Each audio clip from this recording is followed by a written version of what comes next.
Welcome to the Greg Struss Show. I'm Greg Struss, coming to you almost live and direct here from Cable Television City in the west side of Chicago. And I am grateful that you're joining us for what will hopefully be a spectacular program. We were talking before the show about respect, and we have a group of folks from us tonight because we're going to be doing another show, Why Not, with Janice. Now, she's been helping me produce this show, and I love her to death. And she always brings her mom, Catherine, out. And last week, she had a couple people out here with herself. And I said, you know, Janice, I think you ought to go by your professional name of Janice. Can I say your last name? Newman. Because I think Janice Newman sounds like a really cool professional name, don't you? So regardless of whatever, I said, that can be your professional name. Well, what do you mean by that, Greg? I'm like, everything you do professionally, whether it's in media or the other businesses you are, you go by Janice Newman, and then we'll call you Janice. How's that? And Janice was my mother's name, too, by the way. Yes. All right. And we see the studio audience is excited about that as well. Anyway, each week, we also have Dave Perez of the Dave Perez Show. Now, what I like about Dave is that he was talking before the show about the importance of people that are producing other shows and promoting each other. That's something that we used to do when we first started out here 6 years ago. And then we kind of, and then there's always an idea for what you want a show to be. But I think as we get older or grow mature, we start to realize what our limitations are. And each week we talk about addiction and recovery.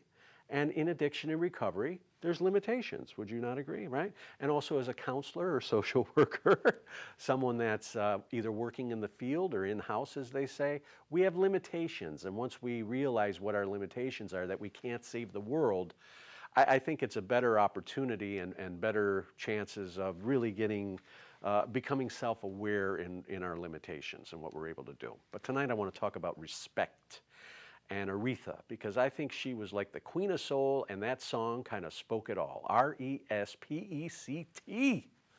And we're not seeing a lot of it today. I don't know. And I've run into a little bit of disrespect in the last week or so. We were talking before the show, and how people talk to employees in a so-called management position. Now, I worked with this gentleman by the name of Kenny. He was from a part of Asia. He was Asian, a very wise man, and he always used to say, Greg, I have eye of tiger. He says, I go out and I sell cars. That's why I sell and why I'm number one, because I have the eye of the tiger. And he went out, he was older than everybody else, and he ran circles over everybody else. But he says, you know what, Greg, you and I have big brain. That's what he used to say. We have a big brain, not a small brain. And he said, realize that organizations and businesses run at their lowest level of incompetence. So if you're a big brain person and the lowest level of incompetence is the small brain, therein lies a problem. Now, I'm not saying I have a big brain, because sometimes a big brain can be mistaken for what? A big ego. And there's a difference between a big ego and a big brain. But does a big ego go with a small brain? We'll delve into that a little bit, okay? Did you like that tease? I thought so too. So respect and maintaining control of a what? Uncontrollable situation. So what are the ways that we do that? I want to talk about that tonight as it applies to addiction recovery and also in life. So really, I think that what we talk about on the show is really kind of about life and about change and things like that. So here's something I want to talk about. Is the M word. Now, Roberto Montanez, who is a teacher of counseling, and he's been a counselor for years and an administrator. He was kind of my sensei when I was, going to school and becoming a counselor. And he used to say, we use the M word a lot in social services. What is that M word? It's either motivate or manipulate. So depending on where we are with a client or where we are with people in our lives, are we motivating them or are we manipulating them into change? And manipulation is not, I don't think manipulation is the way to do it. But sometimes when people think that they're playing us, we got to play them to their game, but bring it back to where we need them to be and where they ultimately want to be. So how do we do that? Are we being manipulated or are we being motivated? Are we motivating or manipulating? And I think sometimes when we get into a situation where people start name calling and a situation becomes heated and we're not the person that's supposedly in control or the manager, so to speak, that we're going to spout off and do something. And I got a story about that. I think sometimes when people speak to us in a certain way, not speaking back speaks volumes. How? Well, by not engaging, what am I really doing? I'm maintaining control of my temper, the words I say, because in the end, what can I take back? I can't take my words back, because words carry, words hurt. Sometimes when people grow up in a dysfunctional situation, it's like, what hurt worse, the physical abuse or the emotional abuse? I would venture to say the emotional abuse takes, and there's emotional abuse that comes with physical abuse. Let's cut to the chase there. But emotional abuse and being talked down to and being marginalized, that one is less than everybody else, is not good. And what does that do? It kind of like we start becoming people pleasers in our life.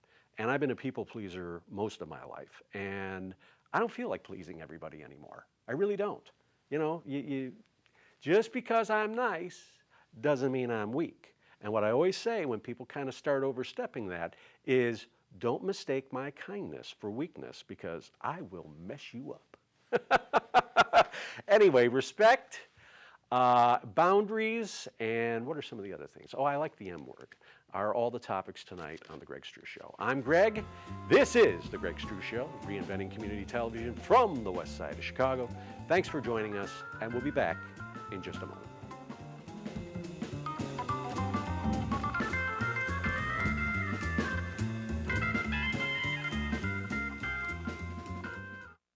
Like, you know what? No wonder your life is so fun. That's how I feel about it. It's fun.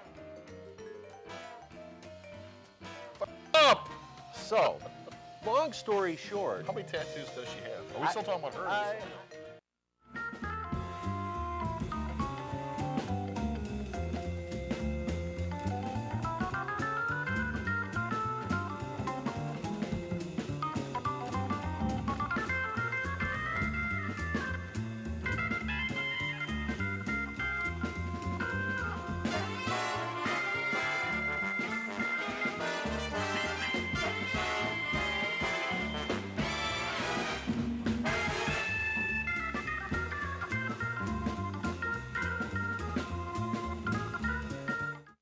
So I've been really excited because we just started producing another show. It's called Why or Why Not with Janice.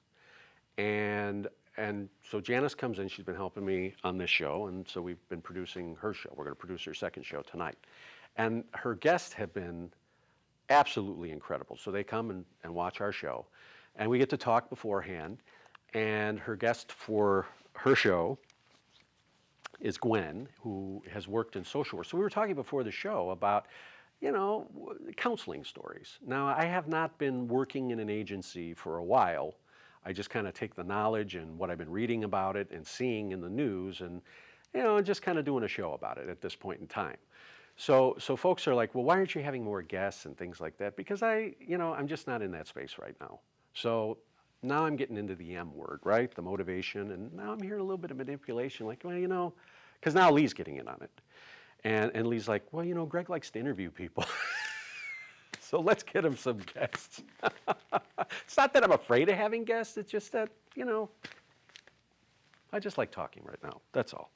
Anyway, we were talking about respect. And there was a situation, and I'm running into them lately, of where people that are half my age just seem to want to lash out. So I have to ask myself, like, what is it in my personality that makes people think that they can talk a certain way? So I was in a situation about a week ago or so, and somebody just kind of snapped on something that really was very simple, could have been handled in a very logical and mature way, as they say. and just went there and basically started saying things with four-letter words in a work environment. And then I'm your effing boss, and you will do things the way I say, and it like went there when it didn't have to. So then it started talking, like the younger generation today seems to use that B word a lot, but it wasn't used. It's in a lot of music today, the B word, when we're talking about certain women or whatever, or men as women, they're a bee, right? And it's not a bumblebee either, and it is, by the way, Indian summer. And so it's like, I don't need a little 5-year-old girl kind of thing. Now, where do you go with this in a work situation?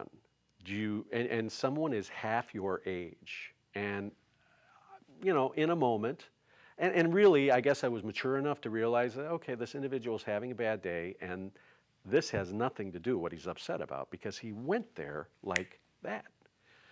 So did I irritate him? I must have irritated him on a certain level. I mean, I confess up to that. I didn't mouth back to him, but when he started saying certain things to me, I just finally was like, okay, I'm going to leave for the day, or I'm going to leave. And then he went there again, and I absolutely said nothing. Now, when I got home, I talked to a few people, and they're like, I would have told him, I would have given it right back. And I said, okay. I said, and what would that do? I would have been equally as wrong. And, but how did you maintain your respect? And how do you I walked out. I walked out of the situation. I removed myself.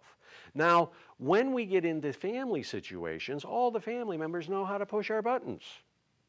So what do I do now? Well, I either don't go or I don't engage. And when it gets to a certain time, I'm like, love ya, bye. And then it's another year or so before I see everybody. But that's just how I've had to do it. And some people think that's strange. But you get your fill of people and the human condition. And you know what? I think more often than not, people want to see us unhappy. You ever see when you're in a relationship and you got a smile on your face and you're in love and everybody's just angry and bitter or, looking for you to cheat because they want to mess it up, and you're like, no, I'm happy, I'm for me. And so you know what? I don't even talk about relationship stuff with people because you know what? More often than not, people want to get in it and divide it because they're unhappy with themselves. So hence, in a work situation, and obviously nobody's watching the news, right? Nobody's watching the news about sexual harassment. You can compliment somebody on what they're wearing, but let's keep it, oh, you look very nice today. You look very, that's a very nice color. Okay, not a very nice color, and what are you doing later tonight? I mean, that's just not appropriate for a work situation. I don't care where it is, but in certain industries, it will continue until people get into some kind of litigation or into some kind of trouble. And it's amazing. So, if you're a coworker and you're out making pornographic videos and sharing it with people at work, I don't think you have much of a case of crying sexual harassment because what's your behavior showing outside of work? I mean, I've seen this happen more and more lately. So when we go to work, it's best to keep those comments out. Now, what is some of the other parts of, what is the main word in sexual harassment? It's harassment. So we cannot harass people at work. That means using foul language, calling people out. And you know what? Just because you haven't been sued or just because you don't have policies in place doesn't mean that it's not wrong. It's wrong on a human level. And I think that's what's happening. We have lost, respect. Now, I found that I maintained respect. I maintained respect for myself by not mouthing back to an idiot. So the next day, after I had these conversations at night, and I shook a little bit but never stirred. And I shook a little bit because I was like, you know what, I can't believe this, but it's, I really can't say that I was upset, but I was disappointed. I was disappointed that somebody would want to go there when I certainly didn't go there. So it's kind of interesting, and it's something that has to make me aware of what am I projecting? Is my kindness being mistaken for weakness? And this is what I tell people when they start to go there. I said, oh, no, no, no. I said, don't ever mistake my kindness for weakness, because I will mess you up. And it doesn't mean that I got to mess you up physically, but my wit goes about 1,000 miles a minute, and I don't need to go there. Because you know what? There was an old saying of, well, don't stoop to their level. Well, I don't know. Sometimes when we say we're stooping to somebody's level, that we're better than they are. And it doesn't mean that we're better than they are, but we're going to carry ourselves, we're going to carry ourselves in a more professional and dignified manner at all times. And I can't say that I'm honestly there all the time. So I think it's really important. And we learn these things at home. If parents are talking to themselves, I mean, how do boys learn how to treat women? It's usually either their father or the male figure in their life. And how do women learn to treat men? It's usually through their mother. So a lot of that comes in the relationship between the parents, if there are two parents in the house. But even if somebody's dating, I think people fall into certain patterns of behavior. And I've seen it in my own family and how they've treated men. And I finally said I had enough of that. And I've talked about that on various shows, and that's it. So anyway, maintaining respect is having respect for myself. So if someone is going low, you cut it off. It's because you know what? We can get into a cut down fight and we can be funny, but when it just reaches a certain point, it just isn't worth it. And quite frankly, it's not enough money for me to really care about, if that makes sense. A job is a job. Go to work, do our job. I like when people talk about, oh, but that's not a real job. Or I got to get a real job. You know what a real job is? A real job is a job that pays me for the work that I do. All right? Whether it's professional work or not. I have to show up at a certain time. I have to put forth a certain amount of effort and be positive about it. So a job is a job if it's paying me.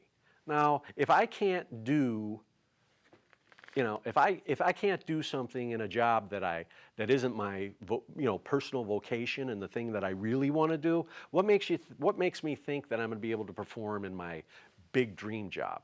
So if I don't take a job serious at a lower level, the basics, and this is what people have to understand. It's like, so many of these Uber drivers and Lyft drivers, oh, I can work when I want. I don't know if that's really good, because it really doesn't teach me structure, right?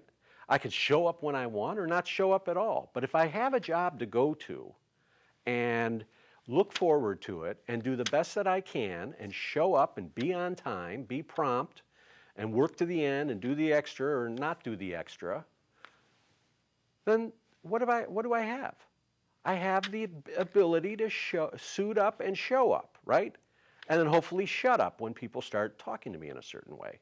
I can either walk away from it or leave for the day. I have that right. I might not be coming back. They might not like it. But let's face it. It's best to always be professional, I think. And I don't know. Sometimes that works in most cases. What do you think? Yeah? Okay. Anyway, when we return, we're going to wrap things up with respect. And I'd love to say it. Your phone call's on the toll-free, but we don't have one. Anyway, I'm Greg. This is The Greg Show, and we'll be back in just a moment.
Welcome to the Greg Struss Show. I'm Greg Struss. We're talking in between the break about respect and how some folks that are from different areas don't learn respect. And I don't really think that that's true because you know what? I've lived in different areas. I've lived in black areas. I was the only white guy. I've lived in Hispanic areas. I was the only white guy.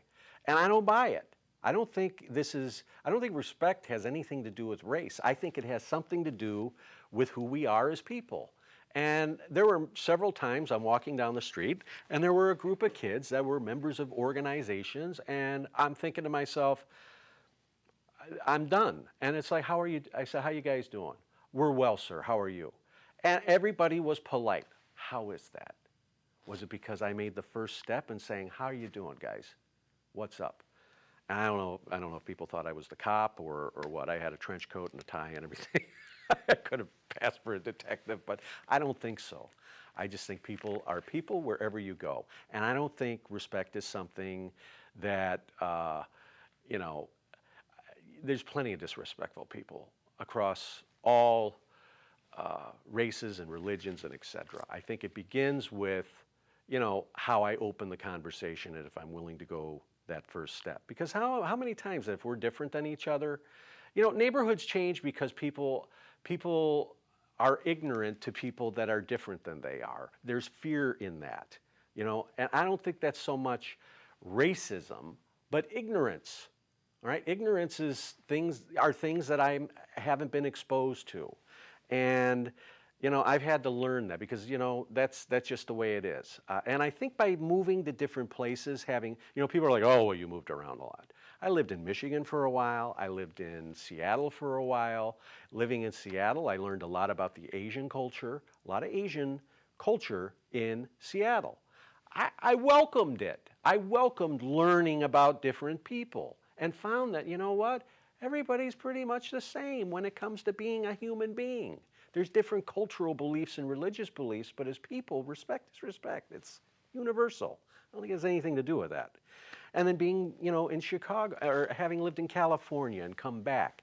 Yes, I went to school, and back at a time when debate was welcomed and, we could have conversations about things. And now, not so much. But I think in that experience of having lived with different cultures, different religions, and different belief systems, that it made me a little more broader and understanding of other people. And I was telling a story about my older sister and my brother-in-law, who is Hispanic. And my two nephews are basically, they look Hispanic, their mother's white like I am, and they're Hispanic. And my older sister started talking about how, I don't understand why he has to take care of his mother and his sister and, and his family's taking a back seat. I said, let's talk about the Hispanic culture. Well, there you go again. I'm like, you're in social work. You don't understand that culture plays a role in people's lives. That's why it's important that when we get involved with someone from a different culture, that we're not hell-bent on leather, as the old saying goes. I don't know if that's PC or not, but I'm going to say it anyway. In trying to change somebody, okay? There's different beliefs and different value systems in culture. And what makes me think that I'm so important and arrogant that I'm going to change my partner's culture and cultural beliefs? I don't think you got to take care of me, not your mother. Well, in Hispanic culture, men take care of their mother. I have to respect that, okay? My sister, I understand that. So I finally said to my sister, and this is where I started seeing my breaking away from the groupthink. I'm like, number one, it's none of your business. I said, what do you care? I said, if you choose to help them, that's on you. But I'll just say John. John takes care of his mother, and he takes care of his sister. And what business is it of yours? Well, I just don't understand. Well, it's not for you to understand. That's part of Latino culture. And what you say is ignorant. And I'm not going to go around and talk about it like I am right now. But, but what makes you think that what you think is important? And this is their lives. If she doesn't like it, if our sister doesn't like it, she can say bye and end it. But this is life. And you know what? That's the decision that comes, or those are the things that come when we make the choice, a choice. I don't know if we always have a choice of who we fall in love with. But whomever that we're involved with, we have to be very understanding. And I didn't really learn that until I got into the counseling profession of understanding people's culture. Because I can't come at people with just my value system. I have to understand where they're at. And there's things about my culture that people might not understand, okay? My religion that people might not understand. More often than not, I've been criticized for all of that stuff. But what comes out of criticism is really ignorance, I think, on a certain level. Oh, well, you Catholics. Oh, you white men over 50. No, I'm just 50, but so we all kind of come in contact with that stuff. But respect is respect is respect. And I think can't say it anymore. That when we're in a work situation, and really in a home situation, it's kind of like family goes there, don't you think? Like right away. And I think sometimes when people come at us with like a right, we want to take them out with the left and have the upper hand. And you know what? This last time around, it wasn't that I just took a seat back because look, I can roll with the best of them. You come at somebody one way, yeah, you can take them out. I have family members that just go for the jugular. I mean, hey, how you doing? Yeah, but there was that one time, and they kind of remind you of those things. So we've talked a lot about respect tonight. And, what are some of the ways of gaining respect is having respect for myself. And, one of the things that I really thought about as I read something about women that give up their goals and vocations when they get married, okay, things that they've wanted to do, either go back to school and have a career, all because of that family pressure of having children and having a family. I can't think of anything more selfish than that. Now, if the woman wants to have family and those things on her own, that's great. But the family telling, mom and dad saying, well, you married Bill and now it's time to have kids. You don't need to have a profession. I think that's selfish. I think if somebody wants to have it all, they have it all, and it should be up to that person. Does that make sense? So I see, is there respect in that? That a woman is raised a certain way that, oh, well, once you get married, you have to have kids. And I think it's up to the individual. That's where the respect is. Anyway, you can reach us at The Greg Struss Show, gstrussman@gmail.com. And I always love to hear from you.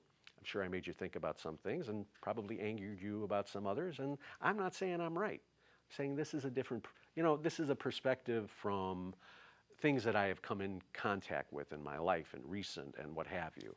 And I always try to find the solution to it. So the solution was I shut my mouth, I went home, and the next day I got a phone call and a huge apology. And what do you say to somebody that apologizes? How often do people call you and apologize to you for something they said that may have hurt your feelings or may have demeaned you in a certain way? I accepted it, and it told me a lot about that person as a man and as a human being that he could admit fault. What could I say? Yeah, but you were a jerk. I accept it. I know you were having a bad day, and that's why I didn't say anything. Anyway, thank you for joining us. I'm Greg Struss, and we'll see you again next time. Goodbye, everybody.